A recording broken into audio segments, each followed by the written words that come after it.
Hello everyone, welcome back to your own channel. आज हम करने जा रहे हैं आपकी वर्कशीट नंबर 70 विषय गणित कक्षा 10। हमारे डेट 18 जनवरी के लिए। तो चलिए स्टार्ट करते हैं। हमारा जो पाठ है पृष्ठ, क्षेत्रफल और आयतन के अंदर आज हम आयतन निकालना सीखेंगे। कैसे जो ठोस आकृतियाँ हैं उनके संयोजन से हम आयतन निकाल सकते हैं। देखिए, सबसे पहले हम जो सूत्र है वो रिवाइज कर लेते हैं। वैसे तो हम पहले ही क्लास में कर चुके थे आयतन है जितनी भी आकृतियों की, लेकिन एक बार फिर से रिवाइज कर लेते हैं। सबसे पहले है घनाभ। जो घनाभ का आयतन है वो क्या होता है? घनाभ में 3 चीज़ें होती है, लंबाई, चौड़ाई, ऊंचाई। तो बस तीनों को गुना करना है। घनाभ का आयतन होता है लंबाई गुना में चौड़ाई गुना में ऊंचाई। ठीक है।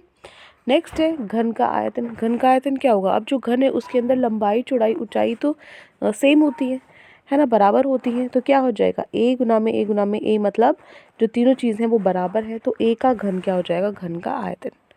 ठीक है। फिर है बेलन का आयतन। बेलन का आयतन क्या होगा? पाई आर का वर्ग गुना में एच। ठीक है। एच क्या है? आपकी ऊंचाई है, आर क्या आपकी त्रिज्या है। ठीक है। उसके बाद है शंकु का आयतन क्या होगा? 1/3 पाई आर का वर्ग गुना में एच। ठीक है। ये क्या है? ये एच होता है, ये आर है, ये होती है लंबाई एल। ठीक है। और उसके बाद है गोले का आयतन। गोले का आयतन होता है 4/3 पाई आर का वर्ग। ठीक है। अब ये गोले का आयतन है तो अर्धगोले का क्या होगा? इसका आधा कर दो, 2/3 पाई आर का घन। ठीक है। ये हो गए सबके आयतन। अब 2 उदाहरण कर लेते हैं, फिर अपने प्रश्न उत्तर में चलेंगे। पहला क्वेश्चन है, 12 सेंटीमीटर लंबी तथा 1.5 सेंटीमीटर त्रिज्या वाले आधार की 5 पेंसिलों का आयतन ज्ञात कीजिए। शंक्वाकार भाग की ऊंचाई 3 सेंटीमीटर आपको दी हुई है। ठीक है। तो आर क्या दिया हुआ है आपको? 1.5, मतलब 3/2 लिख सकते हो इसको। ठीक है। मतलब पॉइंट हटाओ, इसका नीचे 10 हो जाएगा। 10 और 15 कट जाएगा, 5 से 3 और 2 पे। ठीक है। फिर है H1। H1 क्या है? जो आपके पास यहाँ पे अब देखो, पेंसिल जो है, जो ये पेंसिल है ये 3 चीज़ों से बनी है। एक तो यहाँ पे बीच में बेलन है, नीचे अर्धगोला है और ऊपर शंकु है। ठीक है। तो H1 क्या है? जो बेलन की ऊंचाई है 6, और H2 है, तो पूरी आकृति का अगर हमें निकालना है, पेंसिल का आयतन निकालना है, तो क्या होगा? बेलन का आयतन गुना में शंकु का आयतन और जमा में अर्धगोले का आयतन। ठीक है। बेलन का आयतन होता है पाई आर का वर्ग, जो अभी हमने यहाँ पे पढ़ा था।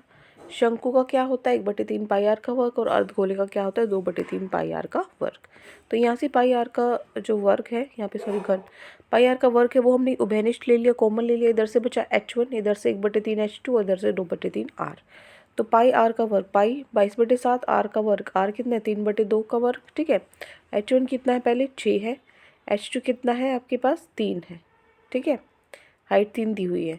उसके बाद आर कितना है? आर के आपके पास 1.5, मतलब 3/2 है। ठीक है। 2/3 आर, मतलब 2/3 गुना में 3/2। 2 से 2 कट गया, 3 से 3 कट गया, इधर से 1, यहाँ पे 3 से 3 कट गया 1, इधर है 6। तो 6 + 2 कितना हो जाएगा? 8 हो जाएगा। और इधर से कितना आया? इसको गुना करने पर 99/14।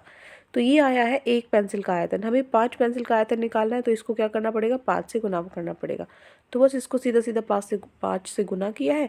जो हमारा आंसर आएगा वो कितना आ जाएगा? 282.85 सेंटीमीटर। ठीक है। ये क्या है? आयतन है, इसको क्यूब लगाओ। ठीक है। ये हो गया उदाहरण 1। नेक्स्ट है उदाहरण नंबर 2। एक दवाई का कैप्सूल बेलन के आकार में, जैसे आपको यहाँ दिख रहा है, ये है कैप्सूल, बेलन के आकार में है ये, जिसके दोनों किनारों पर क्या है? अर्धगोले हैं। ठीक है। दोनों किनारों पर क्या? अर्धगोले हैं। तो कैप्सूल की जो लंबाई है वो पूरी 14 मिलीमीटर है, और व्यास जो है वो 5 मिलीमीटर लिखा हुआ है। यहाँ पे 5 नहीं है, 5/2 मिलीमीटर आएगा। ठीक है। तो कैप्सूल का आयतन ज्ञात करना है आपको। देखो, बेलन की जो ऊंचाई है, बेलन की ऊंचाई कितनी होगी? ये पूरा 14 है, 14 में से 5 माइनस कर दूँ। क्यों माइनस कर दूँ 5? क्योंकि ये 5/2 है त्रिज्या। तो ये यहाँ से भी तो त्रिज्या है ना, 5/2 ये होगी और 5/2 ये होगी। तो टोटल कितनी होगी? 5/2 और 5/2, 10/2, मतलब 5। ठीक है। अब आपके पास यहाँ पे क्या आया? ये आया यहाँ पे 5। तो 14 में से 5 माइनस कर दोगे, कितना आया? 9 मिलीमीटर कितनी है? बेलन की ऊंचाई है। बेलन की त्रिज्या कितनी है? 5/2 मिलीमीटर। ठीक है। और अर्धगोले की त्रिज्या कितनी है? वो भी 5/2 मिलीमीटर है। ठीक है। तो अब हमारे पास कैप्सूल का आयतन अगर हमें निकालना है, तो क्या होगा? बेलन का जो आयतन होगा और जो 2 ये अर्धगोले इनका आयतन होगा, इसी के बराबर होगा। बेलन का आयतन क्या है? पाई आर का वर्ग h है, और अर्धगोले का आयतन होता है 2/3 पाई आर का वर्ग। तो 2 अर्धगोले हैं, तो 2 से हमने गुना कर दिया। ठीक है। अब देखो, यहाँ से पाई आर का जो वर्ग है वो हमने कॉमन ले लिया, बेनिश ले लिया। यहाँ से बचा h, यहाँ से बचा 4/3 आर। सो पाई होता है 22/7, आर का वर्ग मतलब 5/2 का वर्ग। h कितना है? 9 है। 4/3 आर, ठीक है। आर कितना 5/2 है। बस इसको सॉल्व कर दिया। सॉल्व करने के बाद जो आंसर है वो हमारा आया 31.97 मिलीमीटर घन, ठीक है, क्यूब। ये हो गया हमारा उदाहरण नंबर 2। अब चलते हैं हमारे प्रश्न उत्तर पे। तो आज की वर्कशीट में जो हमें स्वयं प्रयास करनी है वो 2 ही प्रश्न आपको दिए गए हैं। पहला प्रश्न है 16 गुना 12 गुना 10 सेंटीमीटर विमाओं वाले एक घनाभ से 2 सेंटीमीटर किनारे वाले कितने घन बनाए जा सकते हैं। जो घनाभ है उसकी आपको लंबाई, चौड़ाई और ऊंचाई दे रखी है। तो उससे कितने छोटे वाले जो क्यूब हैं, घन है, वो बन सकते हैं जिनकी क्या है क्या 2 सेंटीमीटर उनकी वो दे रखी है, ठीक है, डायमेंशन दे रखी है। तो कैसे निकालेंगे कितने होंगे। तो इसका सूत्र होता है, हिंट आपको दे रखी है यहाँ पे, घन, अगर आपको घनों की संख्या निकालनी है तो जो घनाभ का आयतन है उसको विभाजित कर दो घन के आयतन से, ठीक है। तो देखो क्वेश्चन नंबर 1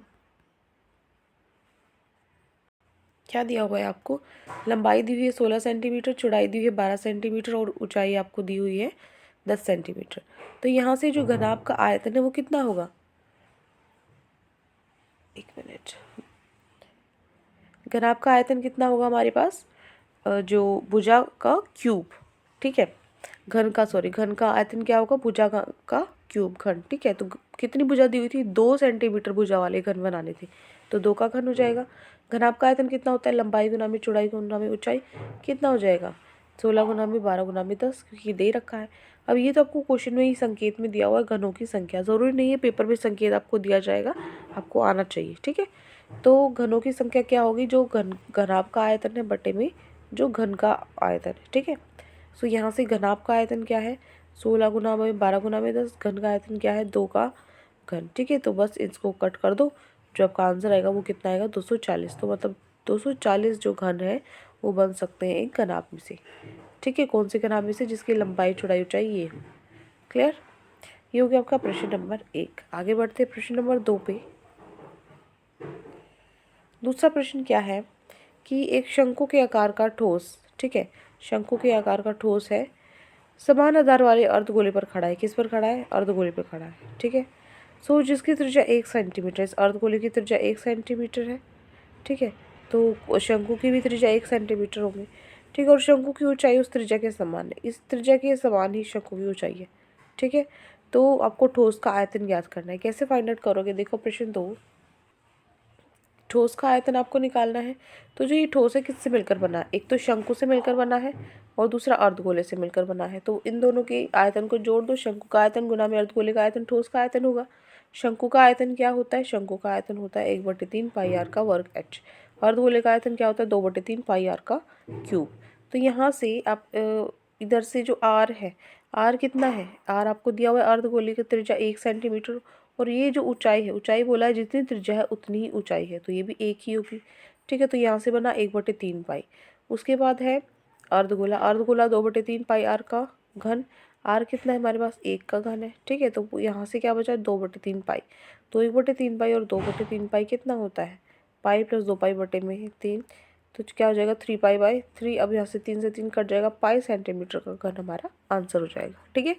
ये है ठोस आकृति का आयतन।